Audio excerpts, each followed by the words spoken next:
Many people think that capitalism and imperialism are the same thing, or at the very least that they're very closely connected. In fact, they're contradictory and opposed systems of economic and political organization. Because of this confusion, many people blame capitalism and the world trade system for bad things that have happened in the past or in the present, the exploitation of poor people, mass famines and the like, when in fact it's imperialism and empire that should get the blame. So what are these two different systems? Capitalism is a system of the free exchange of goods and services between individuals on a voluntary basis under the rule of law and in a system of private property rights. In other words, it's a system of voluntary exchange in which all parties to the exchange are better off. Now, imperialism, by contrast, is a system of relations based upon power. Essentially, it's a system in which certain groups of privileged people in one part of the world are able to extract unearned income from people in other parts of the world through the use of exploitative power relations, usually with the help of local collaborators. The key to this is the use of political power, ultimately military power, to establish economic relations which are involuntary and exploitative. Empires have existed throughout the whole of human history. In fact, there are so many examples of empires that it's hard to know where to start.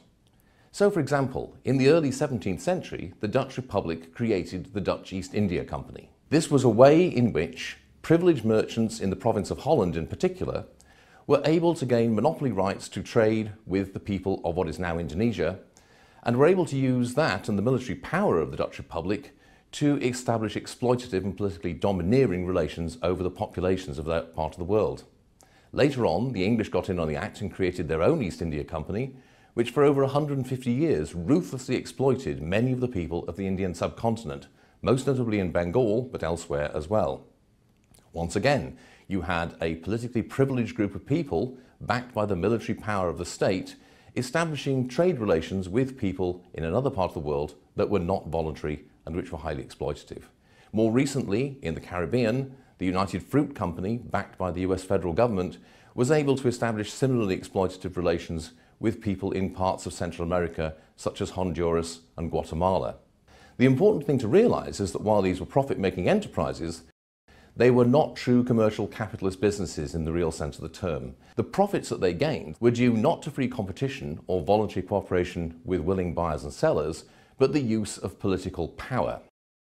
Had we had a true capitalist system operating here, we would have had lots of free trade between the people in the other part of the world, not only with people from the US or the UK, but also other people from other parts of the world, and there would have been a much more voluntary and mutually beneficial relationship. The results of imperialism are generally not very good. Not only does it lead to political corruption and the exploitation of many poor people, but it often has quite catastrophic results, such as the enormous famines which occurred in the late Victorian period in many parts of the world, in the 1890s in particular, most notably in India but also elsewhere, which are often blamed on capitalism, but which in fact were clearly the result of the policies of the British Empire and other colonial powers at the time. So the thing to take away is this: imperialism is not and never has been the highest stage of capitalism. For one thing, empires have existed long before capitalism came into existence. Capitalism and imperialism are not complementary, but contradictory and hostile systems of political, economic and social organization. Where one of them flourishes, the other has to decline.